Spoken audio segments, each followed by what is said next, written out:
360. இன்றைக்கி நம்ம வீடியோவில் காலிஃப்ளவர் கிரேவி எப்படி பண்ணுறதுன்னு சொல்லிட்டு பார்க்கலாம். வாங்க வீடியோக்குள்ளே. கிரேவி செய்யறதுக்கு என்னென்ன வேணும்னா, ஃபஸ்ட்டு வந்து காலிஃப்ளவரை இந்த மாதிரி குட்டி குட்டியாக நறுக்கி வச்சுக்கோங்க. அந்த இதோடு எடுத்துகிட்டு இது மாதிரி நறுக்கி வச்சுக்கோங்க. நறுக்கி வச்சுட்டு கொஞ்சம் உப்பு போட்டு மஞ்சப்பொடி போட்டு நல்லா ஒரு 2 நிமிஷம் கொதிக்கட்டும்.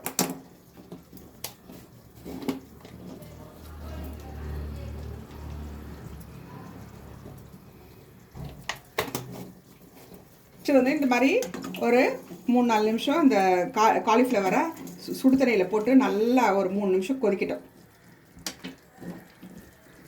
இந்த மாதிரி ஒரு 5 நிமிஷம் விட்டோம்.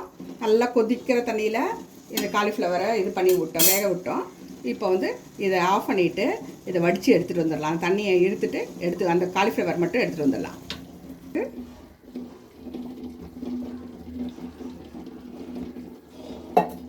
ஒன்று ஒரு அரை ஸ்பூன் மஞ்சள் பொடியும் கொஞ்சோண்டு 1 ஸ்பூன் ரெட் சில்லி பவுடரும் போட்டுக்கலாம். போட்டு அந்த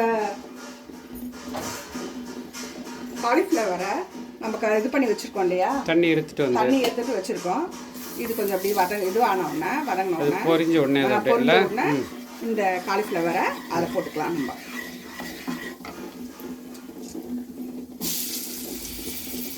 இது ஒரு காலிஃப்ளவர் அப்படியே போட்டுக்கலாம்.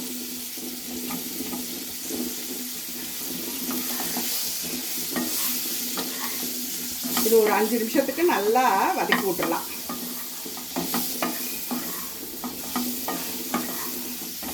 ஒரு அரை ஸ்பூன் உப்பு போட்டு நல்லா கொஞ்சம் இது பண்ணிக்கோங்க. ஒரு 5 நிமிஷம் அப்படியே இந்த மாதிரி நல்லா வதக்கி விட்டுருங்க.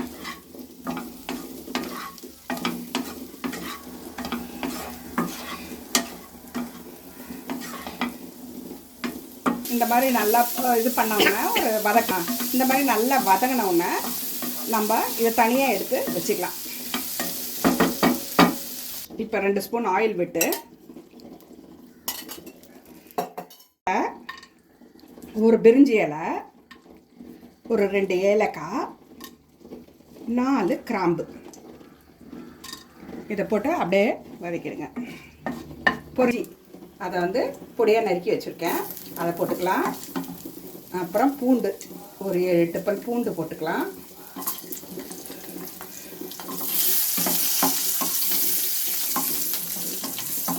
ரெண்டு பெரிய வெங்காயம் நறுக்கி வச்சுருக்கேன், அதையும் போட்டு நல்லா வதக்கிக்கலாம்.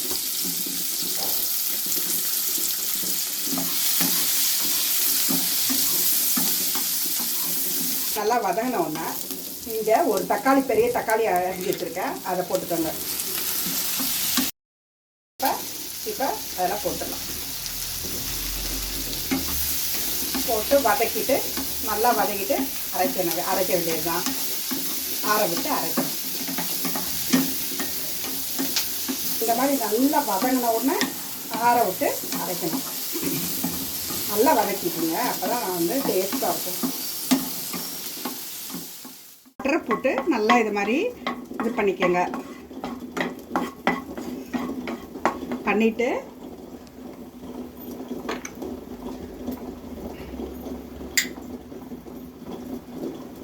துளியோண்டு சோம்பு கொஞ்சோண்டு சோம்பு போட்டு தாளித்து விட்ருங்க. இந்த விழுதை நம்ம அரைச்சி வச்சுருக்கோம் இல்லையா, அந்த விழுதை அப்படியே போட்டுக்கணும்.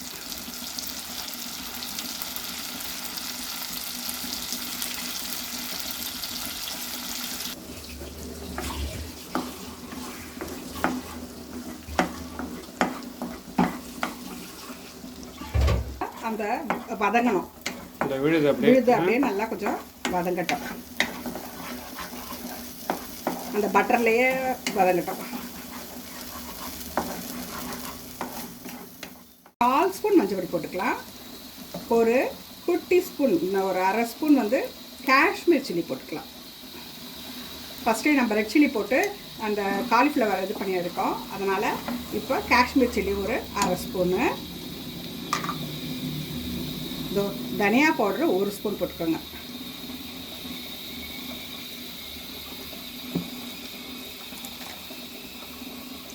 ஒரு அரை ஸ்பூன் சீரகத்தூள், கரம் மசாலா அது பாருங்கள் ஒரு குட்டி ஸ்பூன் தான், இவ்வளோண்டு குட்டி ஸ்பூனில் கரம் மசாலா.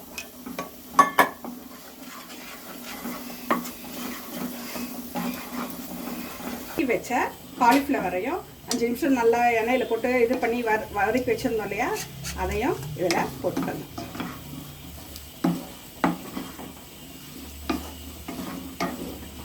பாருங்கள் இப்படியே உங்களுக்கு எப்படி இருக்குது பார்த்தீங்களா. காலிஃப்ளவரை ஒரு 5 நிமிஷம் தண்ணி விட்டு, ஒரு கப்பு தண்ணி விட்டு வேக வைக்கலாம்.